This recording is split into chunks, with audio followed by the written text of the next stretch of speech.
Yeah, I think it's a disappointing weekend for us in terms of results. There was some things to take out of them in terms of positives and some things to really focus on and working on. Our starts both nights weren't very strong, and that's an issue, especially when you're at home. You want to come out and set the tone. Believe it or not, I liked our start on Friday night better than I liked our start on Saturday night, and the scoreboard was the exact opposite of how you wanted it to come out. But I thought we did come out and kind of set the tone on Friday night, and our first shot on net the other way ended up in the back of it, and that kind of took the wind out of our sails. But I think when you're looking at a team that's in the situation that we're in, it's about finding things to get positive about and to continue to improve, and I think we've got a lot of those. I thought our power play again looked better than it's looked. I thought we got more opportunities around the net. Obviously, Brad scored a great goal on a 5-on-3, which was an important one for us. I think both nights we seemed to generate a little bit more, especially as the game went on. I thought in terms of creating offense and creating momentum, we managed to do that. I think one thing that hadn't been a huge issue with our team all year, but did creep into our game last weekend was discipline. To be 100% honest with you, I thought we got the short end of the stick on a few of the calls. I thought they didn't need to be called, but we've got to learn, and I think that's something you have to do as a mature team, is learn how to react and move with the officials and the way they're calling the game. And I thought we did a poor job of that. I don't think any of our infractions were overly undisciplined. They were calls that were being communicated during the game, and our guys didn't put it into play. So a couple things to work on, but I do feel that we're close. We're still not getting enough output from our entire lineup. If you just look at our forwards and the history that they have in their short time with our program, they're able to score, they're able to create offense, and there's a bunch of the guys that are having a hard time doing that.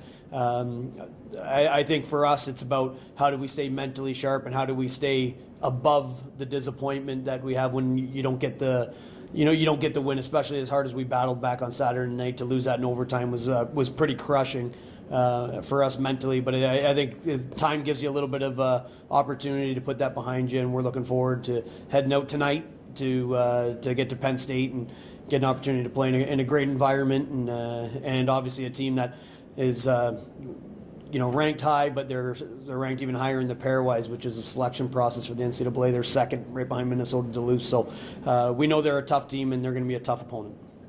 Coach, you always mentioned that it's a process, and so maybe it doesn't work out to start, but it'll build its way and get there.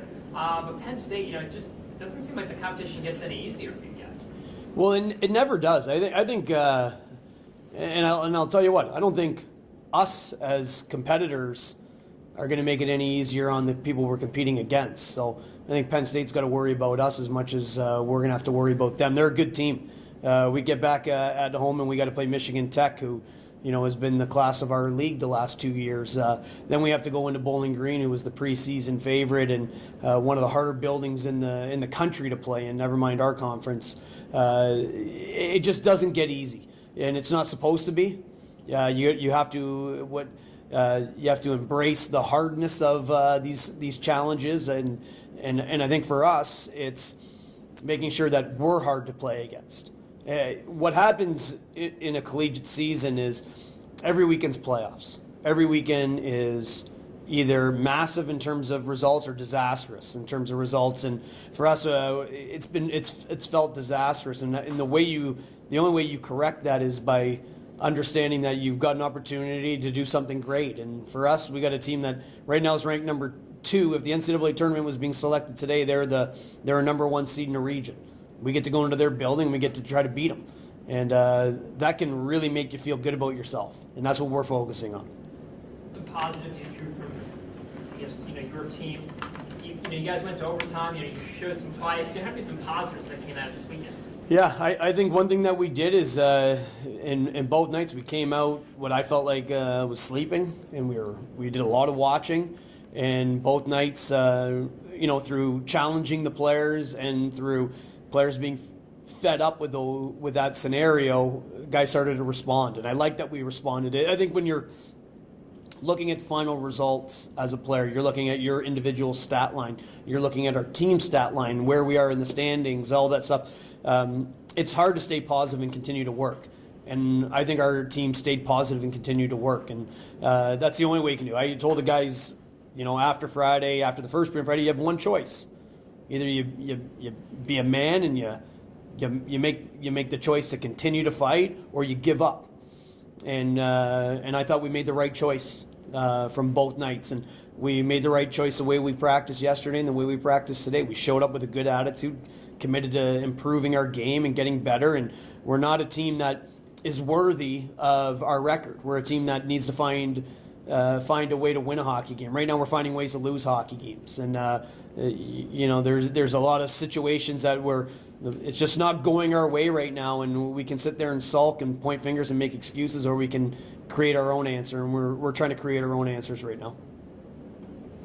I guess your take on what he just said in terms of no one's finger pointing, everyone's trying to find a solution rather than say, hey, you're causing this problem. Is everyone kind of working together on this matter?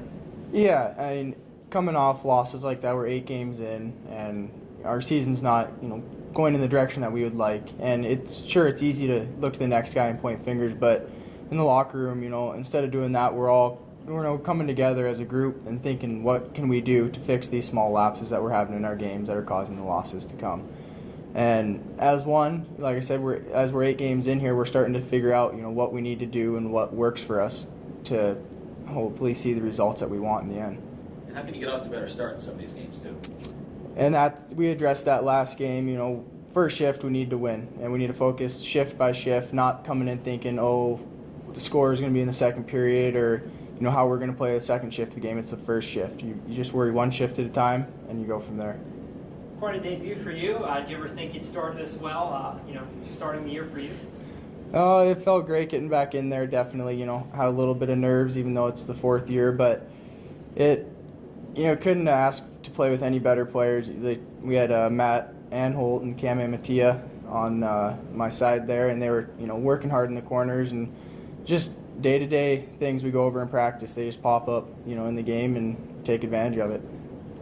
Is it frustrating right now that you're out when you're out there playing and seeing the end results? Because you know that you and the boys know that you're working hard, but yeah. You feel frustrated, angry, what? Oh, we definitely have some frustration, but I talked to the guys after the game and I said, tonight it sucks to lose. Everybody hates to lose, and we're doing the right things. We're working hard every day, in and out.